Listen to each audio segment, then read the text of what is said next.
Hi everyone, this is Dr. Nitin Chhoda and welcome to this episode of Ignition Time. I'll give you the latest status of the stimulus negotiations and where they stand. Progress is happening, but it's happening rather slowly. Don't be discouraged. You come to my channel for the truth, for the actual news. I'll give you the actual news. My goal is to give you the truth wherever it might lead us. I'm encouraged. I still believe that something is very, very likely to happen. But again, remember, this is Congress. Things tend to be uneven and unpredictable. My name is Dr. Nitin Chhoda with Ignition Time and welcome to my channel. The Ignition Time channel is about the country, it's about the economy, and it is about your money. Let's just jump right in.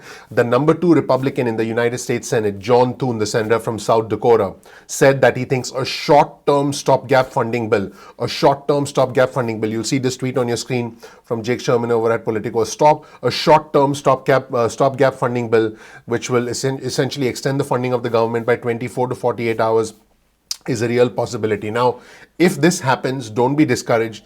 It's not bad news. Look guys, here's what happened last week. Last Friday was a government funding deadline. They couldn't come to an agreement. The bipartisan senators put up something. The White House came up with their own proposal, stimulus checks, no unemployment benefits, and the whole thing went haywire. So they extended the funding of the government by a week.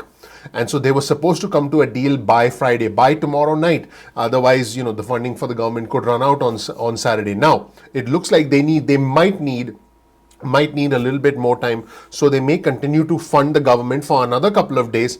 But the Senate Majority Leader Mitch McConnell, in remarks on the floor of the Senate, said that they're going to continue to work through the weekend. In fact, I'll show you his comments in a few minutes. So don't be discouraged. This basically means that things are happening, but they are happening slowly. Here's another tweet on your screen, also from Jake Sherman over at Politico, and he's responding to a comment from Burgess Everett, who's the Politico co-congressional bureau chief.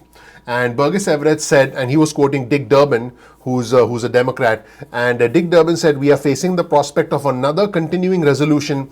I pray we don't do that." Basically, that means that the can would be kicked down the road by another couple of days. Now, again, if that does happen, it's not the end of the world. It simply means the two sides need more time to really come to a complete consensus. To which Jake Sherman responds, if they don't figure this out in the next few hours, they will need a continuing resolution or the government shuts down. Because if they don't come to a consensus in the next few hours, they essentially do a short-term funding bill and then they work out the big issues and then they pass the omnibus spending package and the stimulus relief bill. Now, should this have been done by yesterday? Yeah, but again, this is Congress. Folks, they've dilly-dallied for months.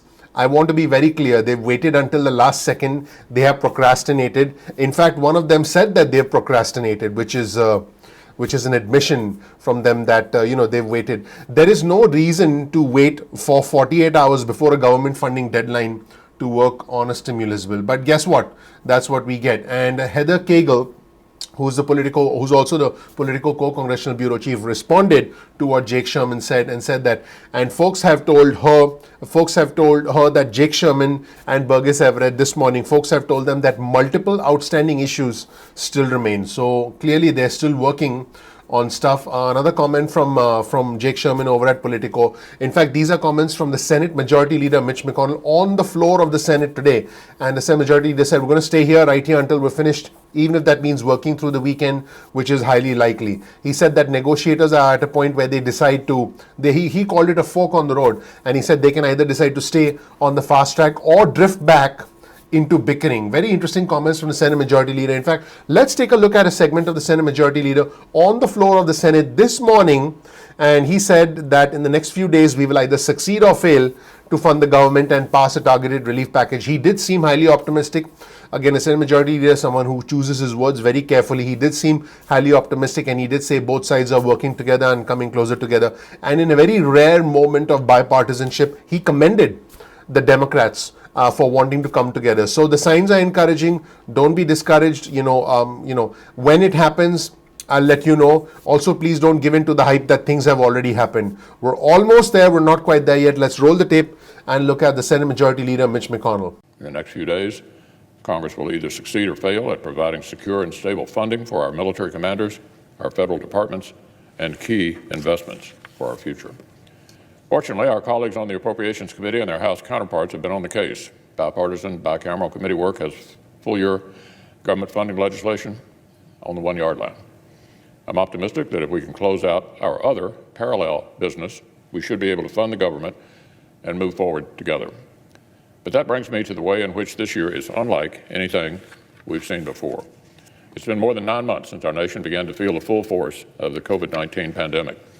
The American people have done what Americans do when crises come knocking. Essential workers have kept our nation running. Healthcare professionals have worked day and night to care for strangers. Heroic American businesses have adapted, reinvented, and obeyed the advice of medical experts. Now we can see the light at the end of the tunnel, Mr. President. Operation Warp Speed has given us safe and effective vaccines in record time, but the American people need another bridge to those better days that are not so far off. The country needs Congress to come through with another targeted rescue package. They've waited months. They've waited and suffered, and some have died while needless political games have played out.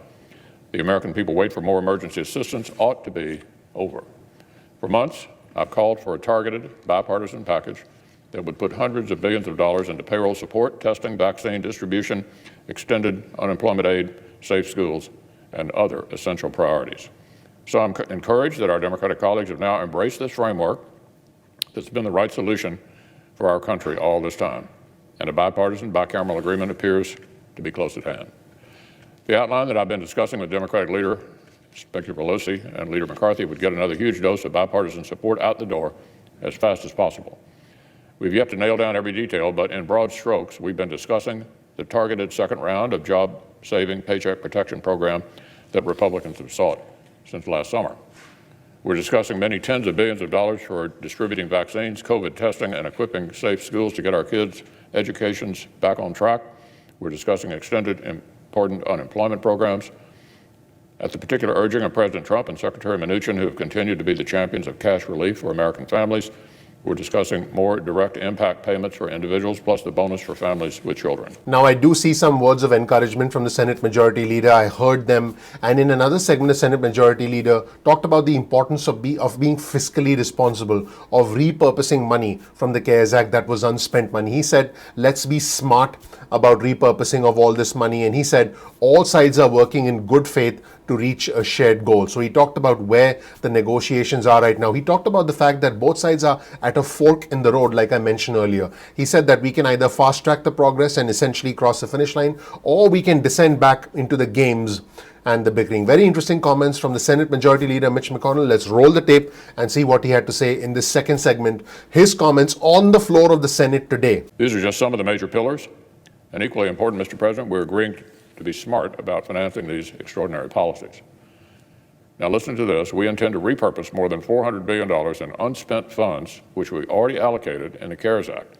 It turned out these funds did not need to be tapped to restore basic stability to our economy.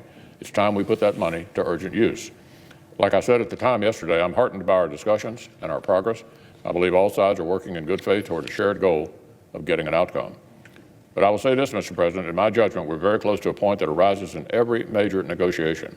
It's the point where each side faces a fork in the road. Do we want to lapse into politics as usual and let negotiations lose steam? Do we want to haggle and spar like this would an ordinary political exercise, get wrapped around the axle of language or policy riders that we know are controversial? Or, on the other hand, after months of inaction, do we want to move swiftly and with unusual bipartisanship to close out our issues, seal the deal, and write text that can quickly pass into law? In short, we're near the point in this process where we decide if we're going to stay on the fast track or drift back toward business as usual. I say the answer should be obvious. After all these months, struggling Americans don't just need action. They need action fast. Fast. So I continue to appreciate our productive discussions, but I hope we also remember just how urgent the situation is for millions and millions of our fellow citizens. So for the information of all senators, we're going to stay right here, until we're finished, even if that means working through the weekend, which is highly likely. And if we need to further extend the Friday funding deadline before final legislation can pass in both chambers, I hope we'll extend it for a very, very short window of time. Our citizens can't afford for us to get bogged down in the back and forth. Let's finish up our bipartisan framework. Let's make law as soon as possible. That's what our people deserve. And here's brand new information also from Jake Sherman over at Politico. The Senate Minority Leader Chuck Schumer and the Senate Majority Leader Mitch McConnell have now spoken and essentially offered their input on where the stimulus negotiations stand right now. Both say that a deal is close. Schumer seems to think that it's a little bit closer than McConnell, and they are both working hard to get it done. You heard the Senate Majority Leader Mitch McConnell say on the floor of the Senate today that they're going to continue to work until this gets done. So let's just hope it gets done, because we've been waiting for a very long time. Here's another tweet on your screen from Jake Sherman also, and Jake is responding to a tweet from Alison Picorin, and Alison Picorin essentially works, her Twitter profile says she roams the Senate for ABC News, and Alison essentially spoke with Speaker Pelosi and asked her a question, and Speaker Pelosi said that they've made progress this morning and are waiting to hear back as negotiations continue. When she was asked, is there going to be a deal today, she said, we'll let you know. Quite cryptic. Let's actually watch this brief video of Speaker Pelosi this morning as she was walking out of the halls of Congress. Let's roll the tape. Good morning, Speaker Pelosi. What's the status of negotiations? We made some progress this morning. I'm waiting to hear back, but that's it. Do you think you'll reach a deal today? Excuse me, I'm sorry. Yes. You don't mind. Really? Do you think you'll reach a deal today? Well, let me know. In the next segment, you'll see a tweet from Jeff Stein over at the Washington Post, who pointed out that some outstanding issues still remain at this moment in time. He said that Republicans want limits on the lending programs from the Treasury and the Fed. So, Republicans tend to be more fiscally conservative, as we can see. Democrats want an extension of the deadline for states and cities to spend the CARES Act money. In other words, Democrats are saying, let's give them more time to spend the money. So you can see the philosophical and the political differences between the two parties right here.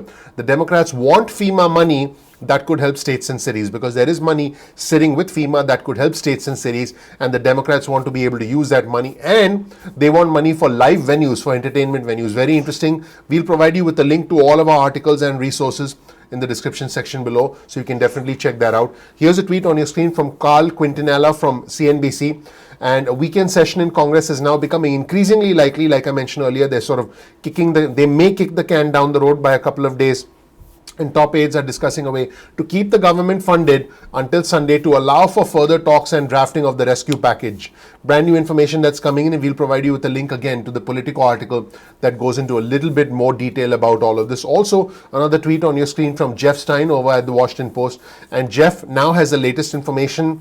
We're talking about $600 stimulus checks, $600 per child. So there is money for dependents as well. There is no family cap.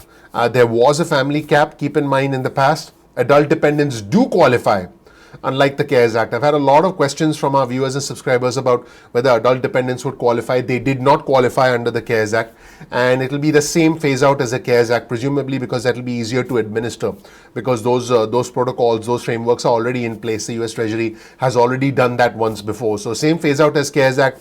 Money diminishes, the stimulus check you get diminishes as you make more than 75K, phases out completely if you make more than $99,000 a year.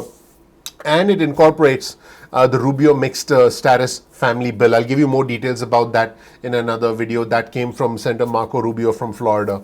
And again, final tweet on your screen from Jake Sherman over at Politico. A short-term stopgap funding bill to Sunday is likely, and Republicans are opposed to FEMA money being used to help states, which, by the way, is what the Democrats want, and a health pot for governors. They essentially don't want a lot of people to get a lot of money because they don't want mismanagement of money. That's where things stand right now, everybody. Let me know what you think in the comment section below. You'll find a link to all of our resources in the description section below. Thank you so much for watching, everybody. My name is Dr. Nitin Chhoda with Ignition Time. I really appreciate you watching. If you don't know anything about me, please check out my video. You'll learn more about who I am, what my journey has been like, and why you should listen to me. This channel, the Ignition Time channel, is about the country, it's about the economy, and it's about your money. We cover important matters that are relevant to the country, that in turn affect the economy, that in turn affect your money. So please make sure you click subscribe, you enable notifications, just gently ignite that subscribe button. The name of our channel is Ignition Time. Don't forget to click the like button as well.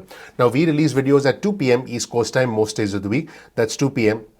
If you can get your cell phone out, send a text message with the word ignition or with the word time to 70,000, that's 70000, you'll get added to SMS alerts list. We'll send you important announcements that will help you plan better with your money. We'll send you important announcements that will help you make more money, save more money, invest more money. We'll also send you announcements if we ever release programs where you can essentially get coaching from us. Now, you can opt out of these SMSs at any time. You can also get on our email list.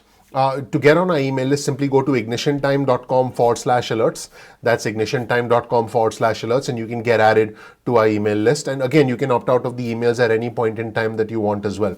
Sometimes YouTube does not always send out notifications on time. So all you have to do is simply bookmark youtube.com/ignition time. That's youtube.com/ignition time. Once you do that, you'll be able to visit the homepage of our channel and watch any of our videos at any point in time that you want. So you're not dependent on notifications from YouTube. Also, you can become a part of our Instagram community. Simply go to instagram.com/ignition_time. That's instagram.com/ignition_time. You can become a part of our community on Instagram and get exclusive news on Instagram, exclusive content on Instagram. Speaking of exclusive news, you can get breaking news and alerts from us on Twitter. Yes, on Twitter. All you have to do is simply follow us on Twitter at ignition_time. That's ignition_time. And you'll get breaking news and alerts from us on Twitter as well. Become a part of our Twitter community. Speaking of community, please comment below. I'm very proud of our community because our community is growing rapidly. It's bipartisan. It's an intelligent community. We support each other. We learn from each other. We engage in healthy debates, even if we agree.